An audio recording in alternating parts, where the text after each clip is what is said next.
भोलेनाथ से निराला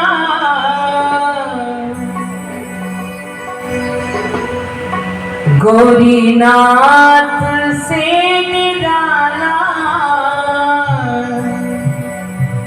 बोलो ना कोई और नहीं। बोलो भोलेनाथ भगवान की, बोल दयालेश्वर महादेव की। हर हर। भगवान शंकर बोले बड़ा गाते बजाते ये देवता क्यों आए भाई? भाई क्या बात है? हुआ कि चलो हम कुछ कमाई करके लाए, और हम ये देवताओं ने मिलकर कुछ कमाई करने का मन बनाया,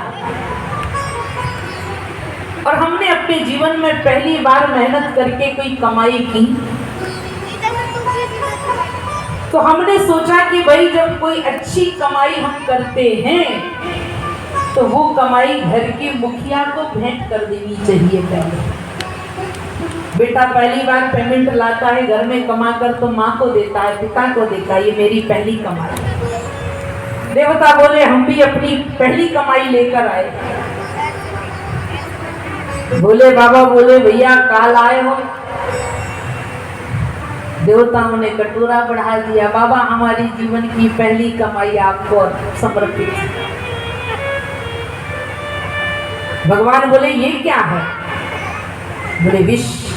क्या करना है? बोले सिर्फ पीना।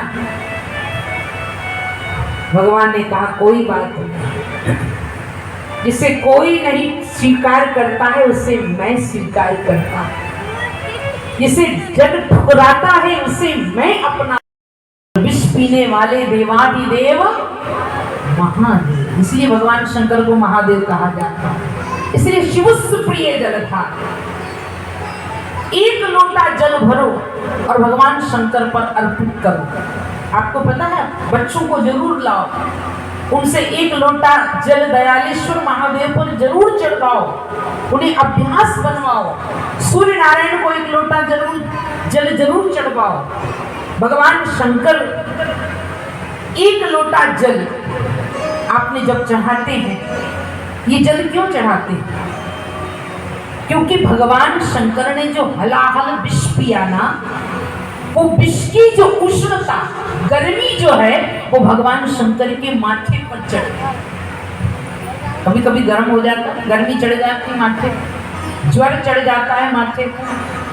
तो भगवान शंकर ने जो हलाहल विष पिया तो उसकी उष्णता उनके माथे पर चढ़ गई और माथा गर्म हो गया। तो माथे को ठंडा करने के लिए, विष की उष्णता को शांत करने के लिए भगवान शंकर पर हमेशा जल की धार चढ़ाई जाती है, हमेशा उन्हें जल अर्पण किया जाता है ताकि माथा ठंडा रहे। जब गर्मी में बहुत गर्मी लगती है तो सीधे सावर के नीचे खड़े होते हो, माथा ठोकते हो, भैया बहुत माथा गर्म, और माथा गर्म ना रहे इसलिए भगवान शंकर हमेशा उनके ऊपर जल की धार चढ़े। और माथे की उष्णता को शांत करने के लिए ही भगवान शंकर ने ठंडी ठंडी गंगा मैया को अपने माथे पर धारण किया है। गंगा तरंग रमणीय जटा कलापम। भगवान शंकर की जटाओं में कौन विराजमान है? गंगा मैया। और कहाँ की गंगा? हरिद्वार है।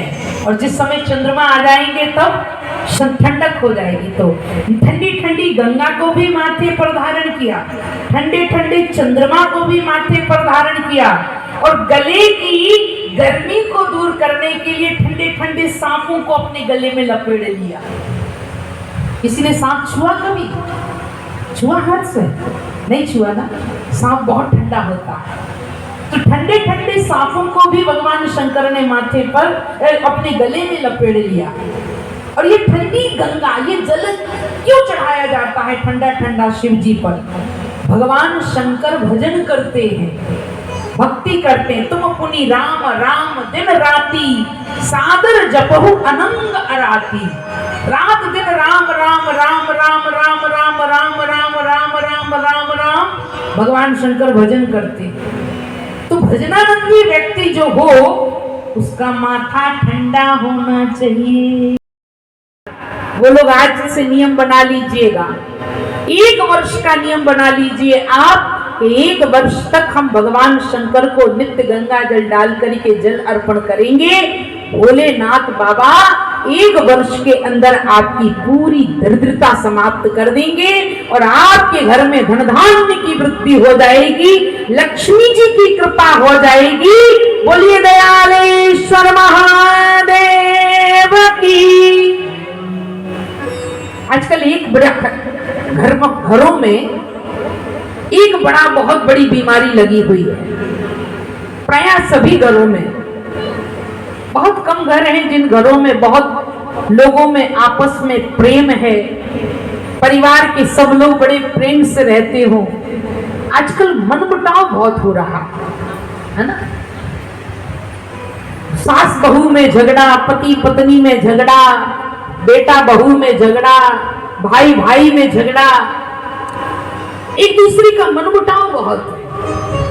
अगर आपके घर में इस तरह का मनमुटाव का वातावरण चल रहा हो, देवरानी जिठानी में ना पड़ रही हो, सास बहू में ना बन रही हो, पति पत्नी में हमेशा झगड़ा हो,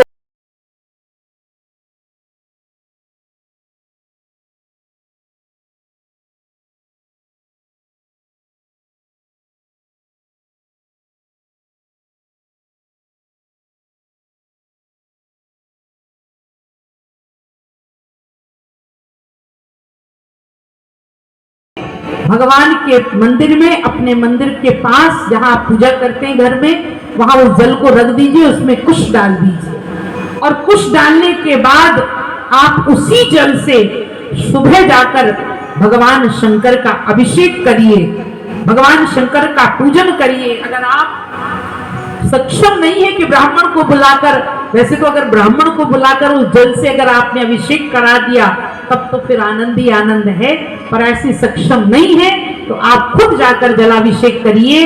और ये करने के बाद आप 90 दिन के बाद देखिएगा आपका घर स्वर्ग हो जाएगा। आपके घर में जिसका मनमुटाव होगा वो मनमुटाव समाप्त हो जाएगा और आपके घर में प्रेम की गंगा बहने लगेगी। बोलो गंगा मैया की। सब लोग एक साथ बैठ उठने लगेंगे, वार्तालाप होने लगेगी। और इतने ही नहीं, अगर आपके घर में धन का अभाव है, लक्ष्मी जी नहीं रह रही है,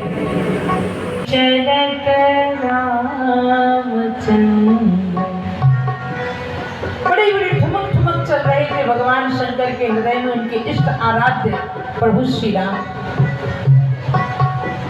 और भगवान शंकर ने के विष के कंठस्थ विष में जब राम का दर्शन किया तो विष बोला रे गड़बड़, अंदर गए तो मुसीबत और बाहर गए तो मुसीबत, अब जाएं तो जाएं कहां। तो कंठ विष में ही विराजमान हो गया, तो ऊपर हो गया विष और नीचे है राम, और दोनों को जोड़ दिया तो विष जिसका दर्शन